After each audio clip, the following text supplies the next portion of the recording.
तुम्हें पिता कहूँ, आराध्य कहूँ या कहूँ गुरु, पालने वाला भी तो, संभालने वाला भी तो, और गुरु बनकर सिखाने वाला भी तो। जब सारी दुनिया साथ छोड़ देती है ना, तब आखिरी उम्मीद बनते हो तुम। तोड़ देते हैं सभी दुखों के दर्द के बंधन, यह पवन सुत केसरी नंदन, केसरी नंदन, केसरी नंदन, केसरी नंदन।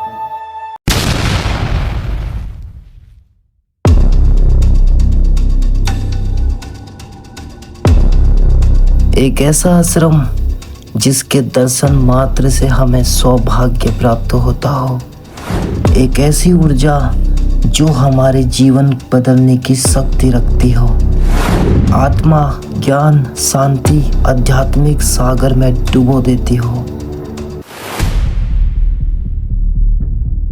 अगर उस संत का धाम न होता तो आज विश्व को गूगल, एप्पल, फेसबुक ना मिले होते।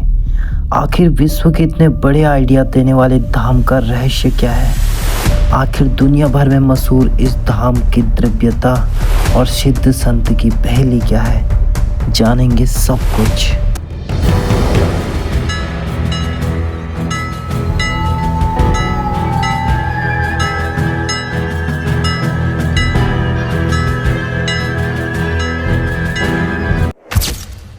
उत्तराखंड के नैनीताल जिले में स्थित कैची धाम मंदिर, जो कि नीम करौली बाबा के नाम से जाना जाता है, यहीं पर बाबा का आश्रम है।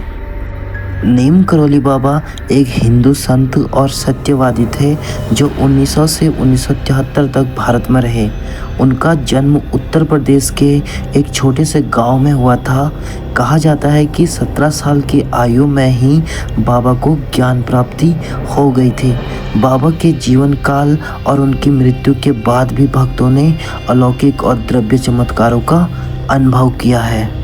नीम करौली बाबा 20वीं सदी के महान संतों में एक माने जाते हैं। इन्हें हनुमान जी का अवतार माना जाता है। नीम करौली बाबा लोकप्रियता केवल न देश में बल्कि विदेशों तक फैली हुई है। दुनिया भर के लोग नीम करौली बाबा के आश्रम में उनका आशीर्वाद लेने के लिए आते हैं। विश्व में उनके अनगिनत भक्त हैं जिन्होंने उनके चमत्कारों को न केवल देखा है बल्कि महसूस भी किया है। नीम करौली बाबा को भगवान हनुमान का अवतार कहा जाता है दोस्तों कि यहाँ पर उनको बहुत सारी सिद्धियाँ प्राप्त हुई थी। क्या आपको पता है नीम करौली बाबा का वास्तविक नाम लक्ष्मण नारायण शर्मा था। उत्तर प्रदेश के अकबुर गांव में इनका जन्म हुआ था। 1958 में बाबा ने घर को त्याग दिया और उत्तर प्रदेश में भारत में साधुओं की भांति विचरण करने लगे थे। नीम करौली बाबा के भक्तों में एप्पल के मालिक स्टीव जॉब्स, फेसबुक के मालिक मार्क जुकरबर्ग और हॉलीवुड एक्टर जूलिया रॉबर्ट्स का नाम लिया जाता है। कहा जाता है कि इस धाम की यात्रा करके उनका जीवन बदल गया था। नीम करौली बाबा का आश्रम एक ऐसा पवित्र स्थल है जहाँ के दर्शन मात्र से हमें सौभाग्य प्राप्त होता है। यहाँ की आध्यात्मिक ऊर्जा हमारे जीवन को बदलने की शक्ति रखती है। नीम करौली बाबा की समाधि स्थल पर आकर हम उनके आशीर्वाद और ज्ञान को प्राप्त कर सकते हैं। यहाँ का वातावरण इतना शांत है और इतना पवित्र है कि हमें अपने अंदर शांति का आनंद अनुभव होता है।